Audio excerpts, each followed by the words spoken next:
Democracy লাইভৰ আজি এই বিশেষ অনুষ্ঠানত অসমৰ সাংস্কৃতিক ক্ষেত্ৰৰ এগৰাকী বিশেষ ব্যক্তিত্বক আজি আমি অনুষ্ঠানলৈ আমন্ত্ৰণ জনাই আনিছোঁ।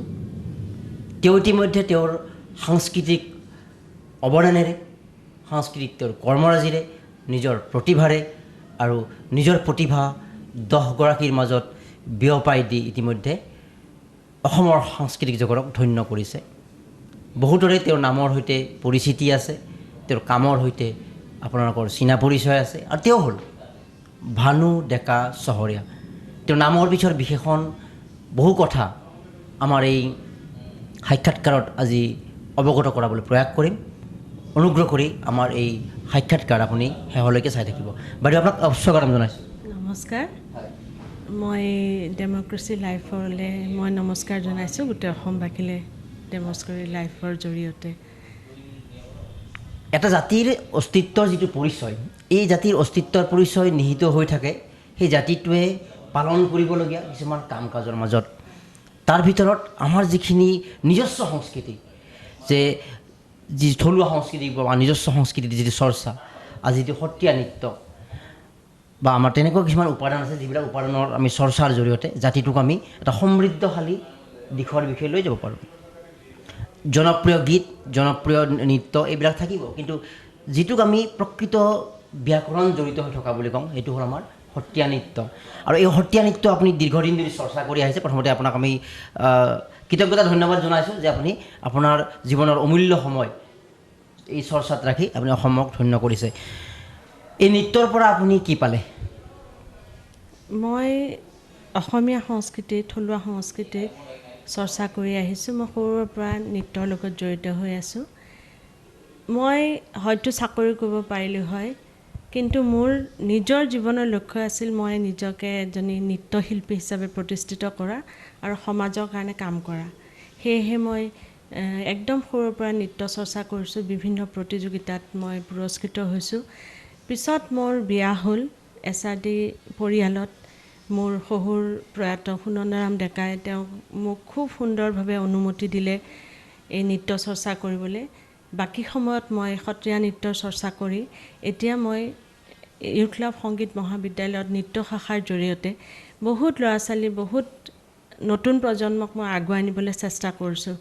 এই নৃত্যৰ জগতখনত আহি মই ইমান সুখী। মোৰ সৃজনীমূলক কামবিলাক মই কৰিব পাৰিছোঁ সুন্দৰভাৱে, আৰু নতুন প্ৰজন্মক আগুৱাই নিয়াৰ বাবে যিটো মই চেষ্টা কৰি আছোঁ, সেইটো মোৰ কাৰণে এটা জীৱনৰ গতি হৈ পৰিছে।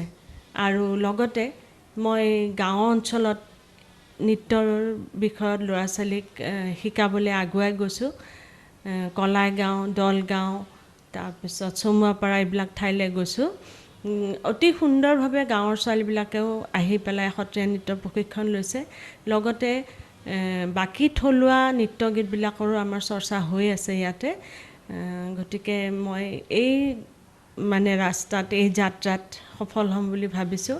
কিন্তু কৰোণাৰ এই সময়ছোৱাত আমি ল'ৰা ছোৱালীখিনিক ভালদৰে আগুৱাই নিব পৰা নাই, কাৰণ আমাৰ ইয়াতে নেটৱৰ্কৰ বহুত অসুবিধা, বিশেষকৈ গাঁৱৰ ল'ৰা ছোৱালীৰ কাৰণে অসুবিধা। সেইকাৰণে এইকেইদিন মই যেতিয়াই যাক আৱশ্যক তেনেকৈ শিকাই আছোঁ, কিন্তু ক্লাছ হিচাপে এতিয়া বন্ধ ৰাখিছোঁ। ডেম'ক্ৰেচি লাইভৰ কেমেৰাৰ সন্মুখত যিগৰাকী সন্মানীয় নাৰী ব্যক্তিত্ব, নাৰী শক্তি আমাৰ কেমেৰাৰ সন্মুখত আছে, তেওঁ বৰ্তমান মংগলদৈত আছে। আমি বৰ্তমান এই মংগলদৈত থাকি এই সাক্ষাৎকাৰ গ্ৰহণ কৰি আছোঁ। আৰু স্পেচিয়েলি এই যিটো বাক্য মই উচ্চাৰণ কৰিলোঁ, এইটো কোৱাৰ কাৰণ আছে।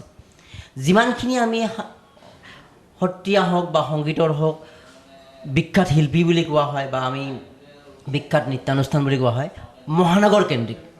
প্ৰায় 95% মহানগৰ কেন্দ্ৰিক। কিন্তু বিভিন্ন সময়ত আমিয়ে বিভিন্ন বক্তৃতা দিওঁ যে আমি গাঁৱলৈ যাব লাগে বা গ্ৰাম্য অঞ্চলৰ প্ৰতিভাক আমি বিকশিত কৰিব লাগে। আৰু এইগৰাকী সন্মানীয় নাৰী শক্তি, নাৰী ব্যক্তিত্বই মহানগৰীৰ মোহ বা সকলো মোহ ত্যাগ কৰি তেওঁ ক'ত আছে? তেওঁ গ্ৰাম্যাঞ্চলত আছে। গ্ৰাম্যাঞ্চলত থাকি গ্ৰাম্য প্ৰতিভাক তেওঁ কলাই গবা এই অঞ্চলৰ চৌপাশৰ বিভিন্ন অঞ্চলৰ যিখিনি প্ৰতিভা, এই প্ৰতিভাক তেওঁ উলিয়াই অনাৰ প্ৰয়াস কৰিছে। এয়া কিন্তু অতি কষ্টকৰ কাম, এটা ত্যাগ স্বীকাৰ কৰা কাম। গতিকে আপোনাৰ অৱদানকটো আমি স্বীকৃতি দিবই লাগিব। এই যে গ্ৰাম্যাঞ্চলৰ মহানগৰীৰ আপুনি মোহ ত্যাগ কৰিছে, ইচ্ছা কৰিলে আপুনি কালিয়ে গৈ মহানগৰীত গৈ বাস কৰিব পাৰে, কিন্তু মহানগৰীৰ সেই আভিজাত্য তাৰ পৰিৱেশৰ মাজত আপুনি বন্দী হ'ব নোখোজি সঁচা যিটো কয় গাঁৱৰ সঁচাৰ মাজত আপুনি জীয়াই থাকিব বিচাৰিছে। মই গাঁৱৰ ল'ৰা ছোৱালীখিনিক এইকাৰণে আগুৱাই নিবলৈ খুজিছোঁ, আজিকালি সংস্কৃতি শিকা বা চৰ্চা কৰা বৰ মানে খৰচৰ কথা হৈ পৰিছে। কিন্তু এই ল'ৰা ছোৱালীখিনি ইমান এনেকুৱা আধ্যৱন্ত ঘৰৰ ল'ৰা ছোৱালী নহয় যে বহুত খৰচ কৰি তেওঁলোকে নৃত্য গীত শিকিব পাৰিব। কিন্তু আজিকালি সকলোৱে জানে ভাল কিবা এটা কৰিবলৈ শিকিবলৈ বহুত ধনৰ প্ৰয়োজন। সেইকাৰণে মই সেইটো বিশেষভাৱে চোৱা নাই। যদি মই পাৰিছোঁ মই শিকাবলৈ চেষ্টা কৰিছোঁ তেওঁলোকক, যাতে তেওঁলোকৰ অসুবিধা নহয় আৰু নিজৰ প্ৰতিভাখিনি প্ৰকাশ কৰিব পাৰে। সেইকাৰণে মই গাঁও অঞ্চলত গৈছোঁ। হয়, তেওঁলোকৰ সঁহাৰিটো কেনেকুৱা দেখা পাইছে যে আৰু ইয়াত কিবা বিশেষ কিবা জটিল হয় নেকি গ্ৰাম্যাঞ্চলৰ, যিহেতু কি হয় মহানগৰ কেন্দ্ৰিক এটা পৰিৱেশত পিতৃ মাতৃ এটা চাকৰি কৰে বা তেনেধৰণৰ এটা সেই হয়, বা ইয়াত গাঁও অঞ্চলত এই ধৰণৰ ব্যৱস্থাৰ প্ৰতি আগবঢ়াই দিয়াৰ ক্ষেত্ৰতো বহুত, কাৰণে ঘৰৰ কাম কৰিব লাগে কিবা কৰিব লাগে, তো আপুনি কষ্ট কৰিব লগা হয় নেকি তেওঁলোকক উলিয়াই অনাৰ কাৰণে? কষ্ট কৰিবলগীয়া নহয়, কিছুমান তাৰ মাজতে ইমান ভাল ল'ৰা ছোৱালী আছে, খুব সুন্দৰভাৱে তেওঁলোকে প্ৰশিক্ষণ লৈ আছে। হয়, আৰু এতিয়ালৈকে কিমানমান শিল্পীক আপুনি এইদৰে প্ৰশিক্ষণ দিছে, তেওঁলোকক গ্ৰহণ কৰিছে, বা ক'ৰবাত এষ্টাব্লিছমেণ্টৰ ক্ষেত্ৰত তেওঁলোকে কেনেকৈ আগবাঢ়ি গৈ আছে? আমাৰ ইয়াৰ পৰা বহুত ল'ৰা ছোৱালী ওলাই গৈছে, বিদেশতো মোৰ ল'ৰা ছোৱালী ইয়াৰ পৰা প্ৰশিক্ষণ লৈ গৈ নিজকে তাতে এষ্টাব্লিছ কৰিব পাৰিছে। আৰু বেংকক, আমেৰিকা, তাৰপিছত দিল্লী, বম্বে, আমাৰ নিজৰ দেশৰ কথাটো বেলেগেই বাৰু, বাহিৰতো কৰি আছে তেওঁলোকে কাম। আৰু মোৰ ছোৱালীও দিতিশা ডেকা, তাই আমেৰিকাত থাকে, তাইও নৃত্য চৰ্চা কৰি আছে। তাতে গৈ অসমীয়া সংস্কৃতিৰ যি সাংস্কৃতিক অনুষ্ঠানবিলাক আয়োজন কৰে তেওঁলোকে, তাতে সদায় তেওঁ নৃত্য পৰিৱেশন কৰি আহিছে। হয়, আৰু বিদেশৰ কথা ওলাওঁতে আমি যিমান দূৰ জানো ৰাছিয়াত অনুষ্ঠিত এক বিশেষ সন্মিলনত আপুনি ভাগ লৈছিলে, সেই সম্পৰ্কে প্ৰশ্ন আমি উত্থাপন কৰিম। কিন্তু তাৰ পূৰ্বে আমি যিমান দূৰ জানো আপুনি এই পৰিৱেশত থাকি বিভিন্ন গ্ৰাম্যাঞ্চলৰ কৰ্মশালাৰ জৰিয়তে যে নৃত্যটোক অতি শুদ্ধ ৰূপত যাতে শিকিব পাৰে তাৰ বাবে প্ৰয়াস কৰি আহিছে। যতীন গোস্বামী ছাৰ বা এনেকুৱা মহান ব্যক্তিত্বক আপুনি আমন্ত্ৰণ কৰি তেওঁলোকে সহযোগ কৰা বুলি আমি অৱগত হৈছোঁ। তো এই কথাখিনি জানিব বিচাৰিম, আপুনি ব্যক্তিগত উপায়ে শিকোৱাৰ বাহিৰেও যতীন গোস্বামীৰ দৰে সন্মানীয় ব্যক্তিত্বক আপুনি আনি এই গ্ৰাম্যাঞ্চলৰ প্ৰতিভাক এটা সুযোগ দিছে তেওঁলোকৰ এটা সংস্পৰ্শত অহাৰ। মোৰ প্ৰথম গুৰু হৈছে প্ৰয়াত শৈলেন শইকীয়া, তেওঁ কমলাবাৰী সত্ৰৰ। মই আচলতে মোৰ ছোৱালী জন্ম হোৱাৰ পিছত সত্ৰীয়া নৃত্য প্ৰশিক্ষণ লওঁ তেখেতৰ ওচৰত। তাৰপিছত মই তেনেকৈ আগুৱাই যাওঁ, আৰু যেতিয়া মই শেষ কৰিলোঁ শিকি, তেতিয়া মই ইউথলাট সংগীত মহাবিদ্যালয়ত নৃত্য শাখাত কাম কৰিবলৈ আৰম্ভ কৰোঁ। তাৰপিছত যেতিয়া আমাৰ ল'ৰা ছোৱালীবিলাক শিকিলে, বুজিলে, মোৰ পৰা যি শিকিছে, কিন্তু ঘনৰ বৰা ছাৰ, পদ্মশ্ৰী যতীন গোস্বামী ছাৰ, তেওঁসকলক মই মঙলদৈলৈ মাজে মাজে আনো, যাতে মোৰ পৰা শিকাখিনিৰ বাদেও তেওঁলোকৰ ইমান জ্ঞানবহুল এটা মানে সাংস্কৃতিক যাত্ৰা, গতিকে তেওঁলোকৰ পৰা আৰু শিকক। সেইকাৰণে আমাৰ ল'ৰা ছোৱালীখিনি আৰু ভাল হ'বলৈ মই তেওঁলোকক কৰ্মশালাত মাতোঁ। আৰু যেতিয়াই মোৰ অসুবিধা হয় বা কিবা জানিবলগীয়া থাকে, মই গোস্বামী ছাৰক ফোন কৰি সোধোঁ, ঘনৰ বৰা ছাৰকো সোধোঁ। তেওঁলোকে মোক সদায় সহায় কৰি আহিছে। আৰু শৈলেন শইকীয়া ছাৰৰ কথাটোৱেই বেলেগ, কাৰণ তেওঁ ঘৰত আহি বিয়াৰ পিছত মোক তেনেকৈ শিকাইছে। গতিকে তেওঁৰ ওচৰত মই সদায় কৃতজ্ঞ। আৰু মোৰ এই সাংস্কৃতিক যাত্ৰাৰ তেওঁৰ মানে পথ প্ৰদৰ্শক মোৰ, গতিকে মই মানে চিৰঋণী তেওঁৰ ওচৰত। ইয়াত কাম কৰোঁতে কোনো অসুবিধা হোৱা নাই আপোনাৰ তাৰমানে? মই যৌথ পৰিয়ালত থাকোঁ। মোৰ ইয়াতে 3জনী জা, এজনী বোৱাৰী, আমি 4জনী একেলগে থাকোঁ। আমাৰ যৌথ পৰিয়াল। মই কোনোদিনে ঘৰৰ পৰা একো অসুবিধা পোৱা নাই, সদায় মোক ঘৰৰ পৰা মানে আগুৱাই দিছে।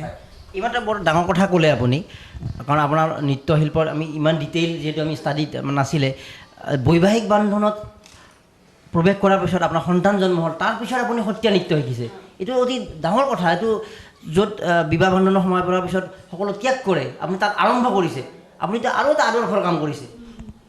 তাৰমানে আচলতে মই সৰুৰ পৰা নাচিছিলোঁ যদিও মই স্কুল কলেজীয়া জীৱনত কথক নৃত্যৰ চৰ্চা কৰিছিলোঁ, কিন্তু বাহিৰত গৈ যেতিয়া মই নাম ইউথ ফেষ্টিভেলত দেখিছিলোঁ কথক নৃত্যৰ যিটো মানদণ্ড সেইটো বহুত ওপৰত আমাৰ অসমৰ যিবিলাকে শিকি আছে তাতকৈ।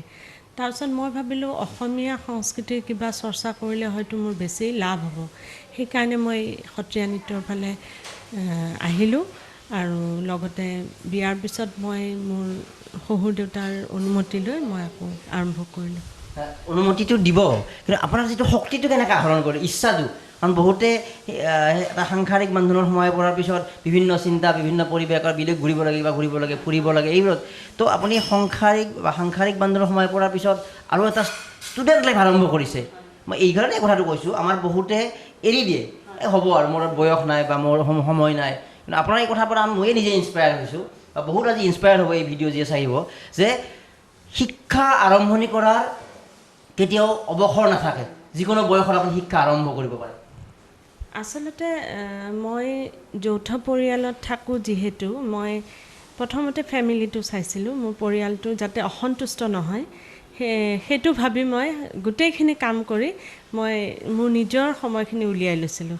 গতিকে মই ভাবোঁ মানে মানুহে ইচ্ছা কৰিলে সময়টো ভালকৈ যদি আমি খটুৱাওঁ, সময়খিনি আমি ভালকৈ যদি ব্যৱহাৰ কৰোঁ, নিশ্চয় আমি চব কৰিব পাৰোঁ।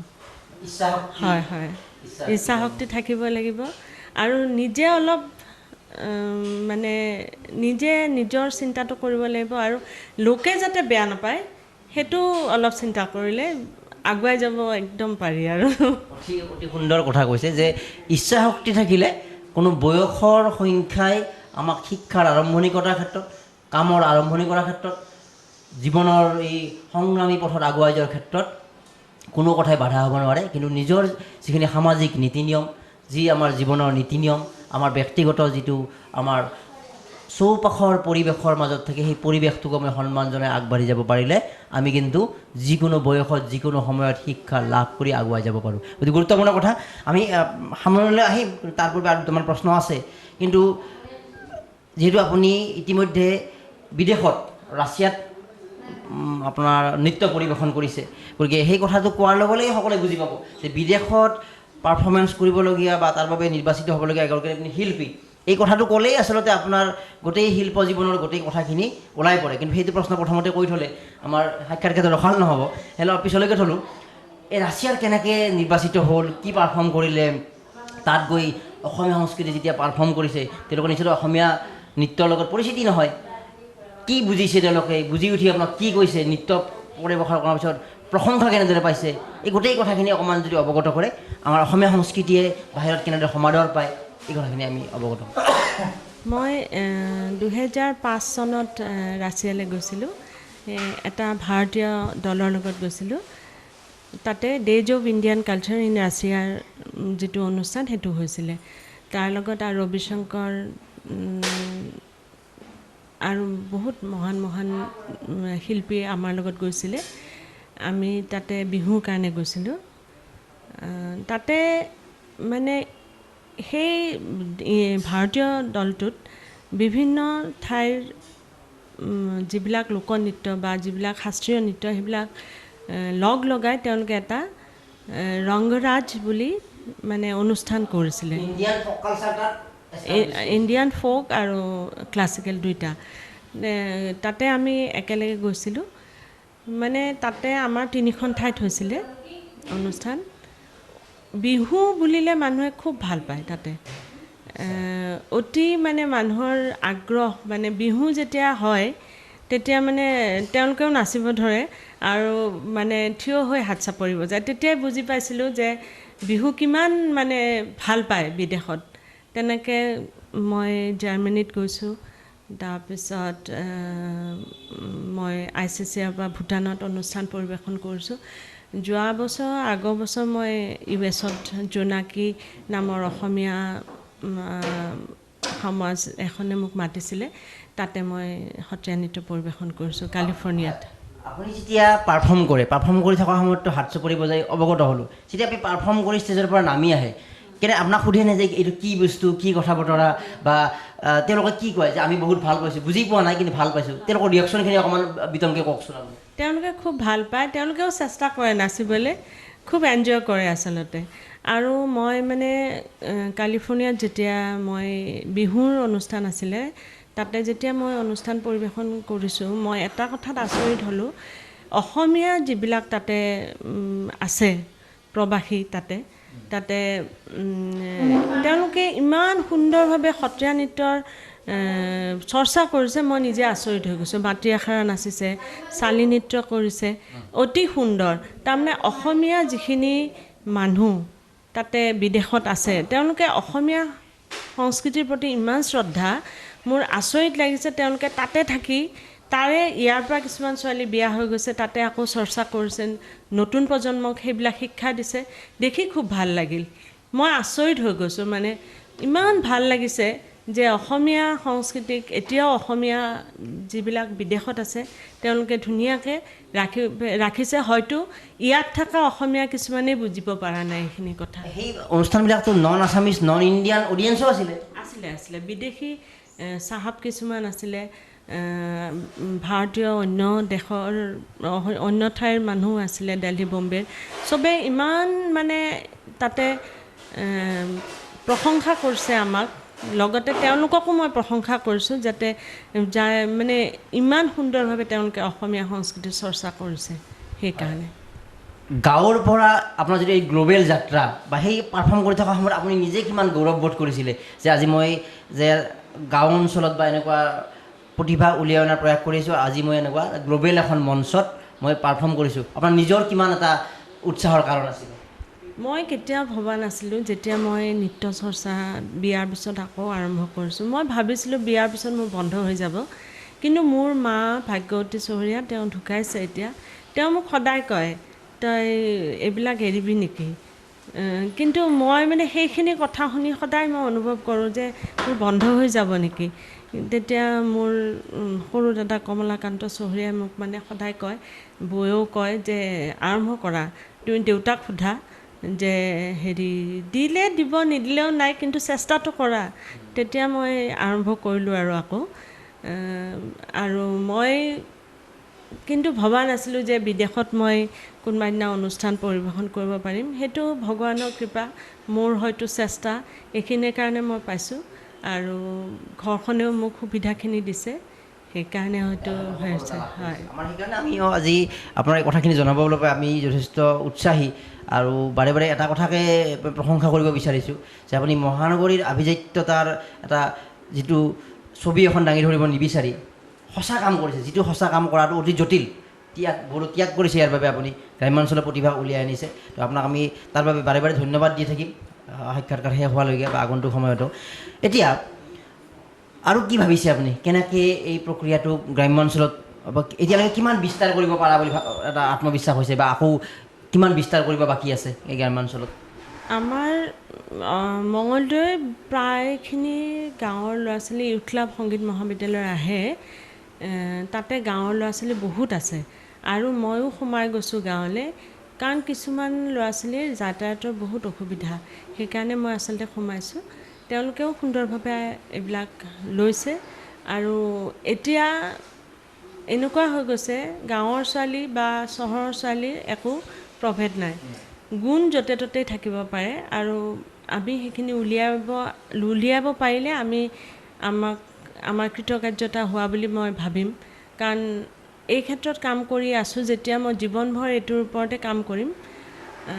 আৰু আমাৰ ল'ৰা ছোৱালীখিনি যাতে আমাৰ সংস্কৃতিক সন্মান কৰে, শিকে, তাকে মই আশা কৰিছোঁ। নতুন প্ৰজন্মই সংস্কৃতিৰ ক্ষেত্ৰত দুখীয়া হ'ব নালাগে। আৰু এইটো আমি দেখিছোঁ, আজিকালি ল'ৰা ছোৱালী বহুত শিকিবলৈ আগ্ৰহ, তেওঁলোকে আগুৱাই যাব পাৰিছে।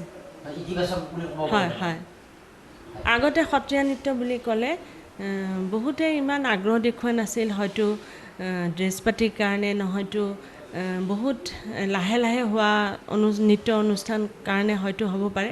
কিন্তু আজিকালি সত্ৰীয়া নৃত্য যেতিয়াৰ পৰা শাস্ত্ৰীয় হ'ল, তেতিয়াৰ পৰা বিভিন্ন ধৰণৰ সলনি ইয়াত হৈছে।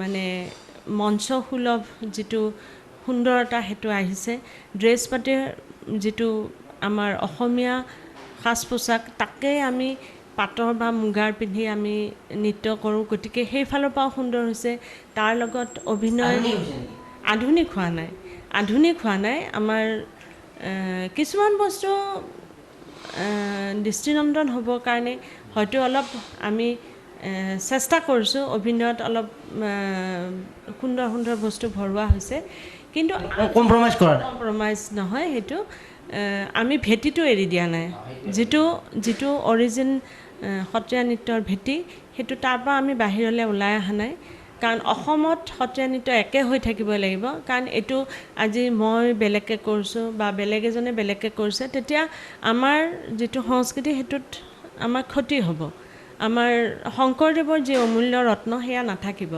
সেইকাৰণে আমি ইয়াতে যিখিনি পাৰোঁ ধুনীয়া কৰিবলৈ চেষ্টা কৰিছোঁ কিন্তু সীমাৰ ভিতৰত থাকি চেষ্টা কৰিছে তো আমি কিছু কথা পাতিবলৈ যত্ন কৰিলোঁ আপোনাৰ অৱদান গ্ৰাম্যাঞ্চলত আপোনাৰ অৱদান গাঁৱৰ পৰা গ্ল'বেল আপোনাৰ যাত্ৰা শেষত এই সত্ৰীয়া নৃত্য কিয় ইমান গুৰুত্বপূৰ্ণ কিয় আমি চৰ্চা কৰিব লাগে কি হয় ইয়াৰ পৰা জাতিটোৰ কি উন্নতি হ'ব বা ইয়াৰ জৰিয়তে এগৰাকী ব্যক্তিৰ ব্যক্তিত্বত কি প্ৰভাৱ পৰে এইখিনি কথাও যদি অৱগত কৰে বহু ইনস্পায়াৰ হ'ব আচলতে শাস্ত্ৰীয় নৃত্য যিকোনো শাস্ত্ৰীয় নৃত্য কৰিলে এগৰাকী নৃত্য শিল্পী সম্পূৰ্ণ বুলি ক'ব পাৰি কিন্তু আমাৰ সত্ৰীয়া নৃত্যত বা মানে অন্য ভাৰতনাট্যম বা কথকতো বিশেষকৈ সত্ৰীয়া নৃত্যত মাটি আখৰাৰ যিটো প্ৰথম ভাগ সেইটো আমি সৰু ল'ৰা ছোৱালীক প্ৰথমতে শিকাওঁ আমাৰ ল'ৰা ছোৱালীখিনিক নৃত্যৰ বাবে শৰীৰটো উপযোগী কৰিব কিমান বছৰত নৃত্য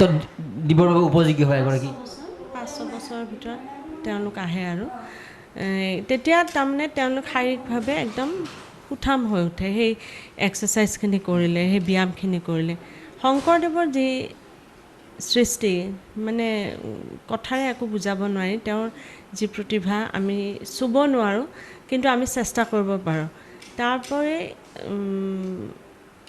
নৃত্য ইমান নৃত্য লাগে আমাৰ যিটো ডিগ্ৰী দিয়া হয় গুণিন তেতিয়ালৈ মানে বহু নৃত্য শিকে ইতিমধ্যে আৰু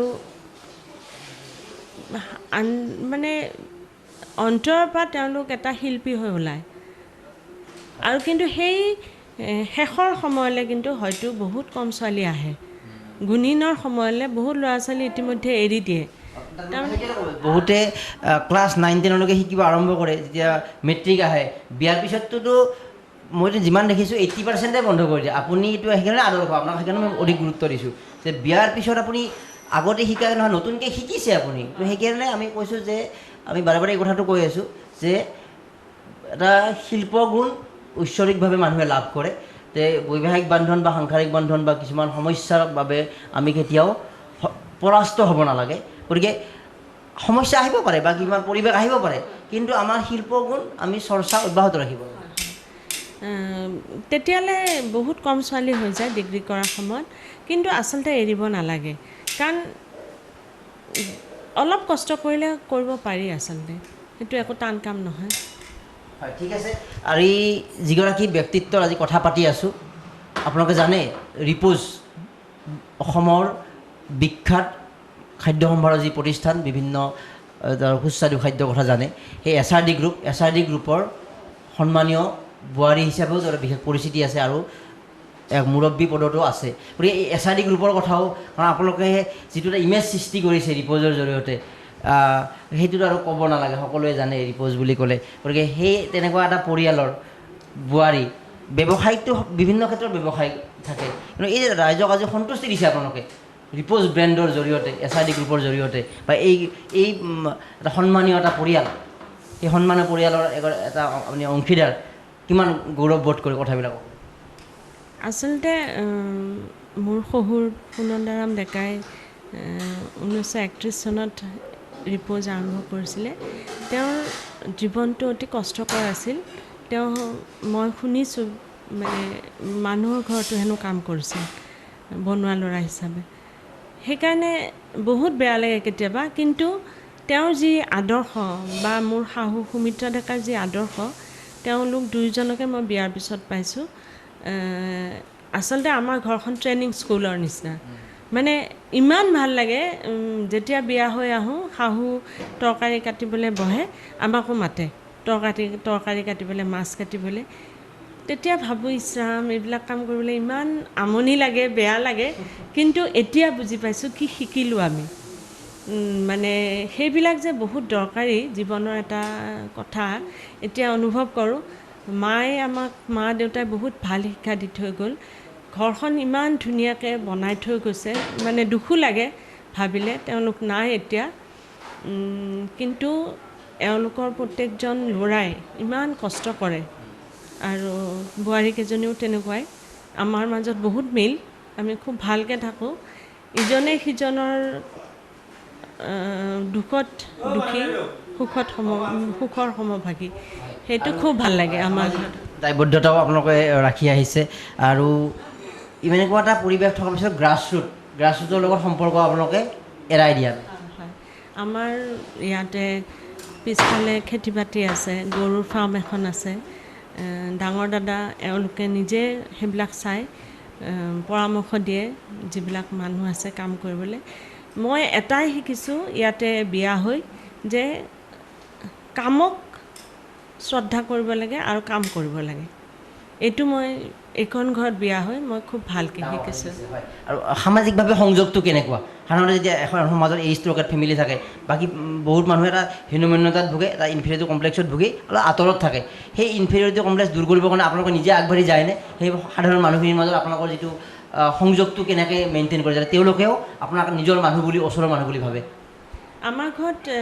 যে অকল উৎসৱৰ মানুহখিনি আহে এনেকুৱা নহয় আমাৰ ঘৰত সকলো মানুহে আহে আৰু আমি সকলো মানুহকে সমানে ব্যৱহাৰ কৰোঁ আৱশ্যকবোধে মানে আমি যেতিয়া যি সময়ত যিটো দৰকাৰ মানুহক সেইটো আমি সদায় দিবলৈ চেষ্টা কৰোঁ এই কৰোণাৰ সময়তো বিভিন্ন পৰিয়ালক দুখীয়া শ্ৰেণীৰ লোকক আমাৰ এই পৰ্যায়ৰ পৰা আমাৰ SRD গ্ৰুপৰ পৰা সহায় কৰিছে যেতিয়া যি সমাজখনক দৰকাৰ হয় আমি সদায় আছোঁ আৰু লগতে এওঁলোকে মানে সামাজিকভাৱে বহুত কাম কৰি থাকে হয় সামাজিকভাৱে বহু কাম কৰি থাকে সেয়াই হ'ল এই পৃথিৱীত জন্মগ্ৰহণ কৰাৰ আমাৰ যিটো দায়িত্ববোধ জীৱনৰ প্ৰতি দায়িত্ববোধ সমাজৰ প্ৰতি দায়িত্ববোধ পৃথিৱীৰ প্ৰতি দায়িত্ববোধ আৰু পৃথিৱীয়ে আমাক এই পৃথিৱীত কিছু আমাৰ ভূমি দিছে কিছু আমাৰ পৰিৱেশ দিছে আমাক জীয়াই থকাৰ সুযোগ দিছে বিনামূলীয়া অক্সিজেন দিছে আমাৰ দায়িত্ব এটাই সেই বিনামূলীয়া অক্সিজেন বা সেই পৃথিৱীত আমি বাস কৰি আমাৰ দায়িত্ব এটাই